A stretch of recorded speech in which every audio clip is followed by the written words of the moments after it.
Yo, yo, yo. Those anti-Semites are coming out of the woodwork now that there's a little skirmish going on in Israel. They're all over CNN and Al Jazeera and Twitter and MSNBC. They're they're exposing their true selves, and it's sad to see. And obviously there's something going on in Israel right now, like 2,000, 3,000 rockets have been fired into Israel. Who knows? I mean, there were some Palestinians pulled out of a home that the title was owned by Israeli Jews. I mean, they had the title to that home, and it started this whole mess. And then Mahmoud Abbas was supposed to have elections in the West Bank territories, Judea, Samaria, and he canceled those elections because he saw the writing on the wall and that he was going to lose to the Hamas. So why would the West Bank people vote for the Hamas? Because they want to drive the Jews from the river to the sea. And they know that the Hamas, which is an Iranian proxy, would do that. So all that being said, I did a little YouTube search on Carolyn Glick. She's a Washington Post, one of the greatest reporters from the Washington Post, and a staunch Israeli defender, a proud Zionist. And Zionism is nothing simply but the right of Israeli Jews to live in their own self-determination, right? To be able to live in their ancestral homeland without having to abide by what other international people say what they must do within their own borders. You know, it's like any other nation. You know, we have our own laws in America. Australia has their own laws. So Israelis have a right to live. You know, you dig under any ancient town that under the control of the Palestinian Authority, and if they do some excavation, what are they going to find when they find ancient artifacts? Israeli artifacts that have been in the ground since before Muhammad was born. So let's not go into the Jewish right to live in their ancestral homeland.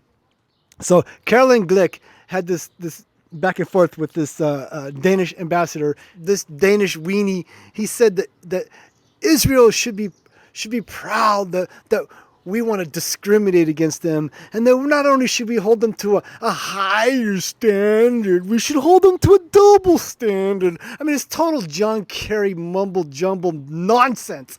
So Carolyn Glick, as soon as he said that Israel should be proud that we discriminate against them, she just put her drink down.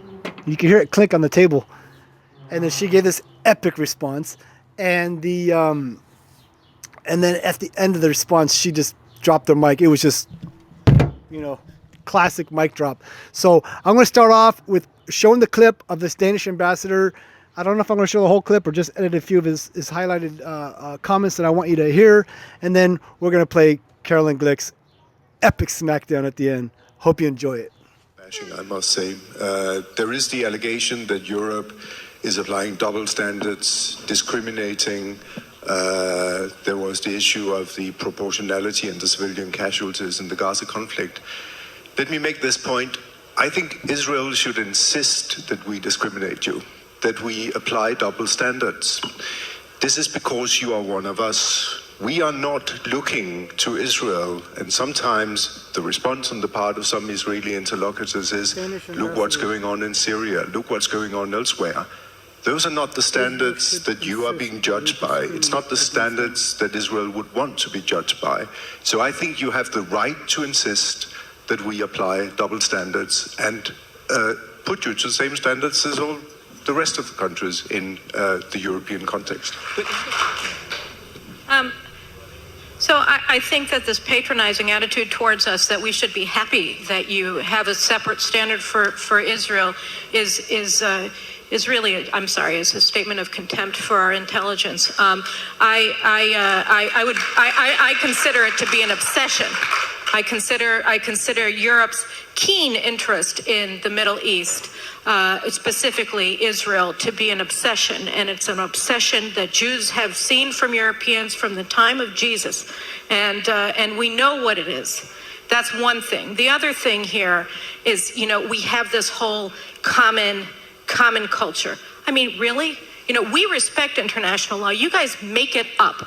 There is a binding UN Security Council resolution, Chapter 7 from 2001, 1373, that bars every single UN member nation from funding or otherwise supporting in any way terrorist organizations, and you guys are funneling billions of euros into rebuilding terrorist-controlled Gaza.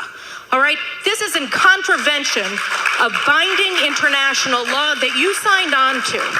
Now, on the other hand, there's imaginary international law that says that you are required to sanction Jewish projects from Jerusalem and Judea and Samaria.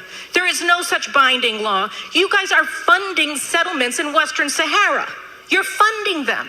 You're funding them directly. So, this is not a double standard. This is a singular standard for Israel. It's not about international law. It's about an obsessive, compulsive need to constantly pick at the Jewish state. And no, I don't want to be proud that you're looking at us in a different standard from our neighbors, because you're not looking at our neighbors as human beings. What you're saying is they're objects. The only actor in this entire region are the people they're trying to annihilate. And the only people who are supposed to be judged for our actions, and always poorly, are the people who are doing everything possible, more than Europe, right? More than the United States, more than anybody, in order to protect the lives of the Palestinians. So with all due respect, and I would love it if I could have more respect for Europe, but your treatment of Israel, your singular standard, your obsessive, compulsive need to constantly pick at the Jewish state, right, makes it very, very difficult to worry if you made a helpful statement saying, Gaza should be demilitarized. The only way, and you know this, the only way that Gaza will be demilitarized is if Israel reoccupies Gaza. That's the only way.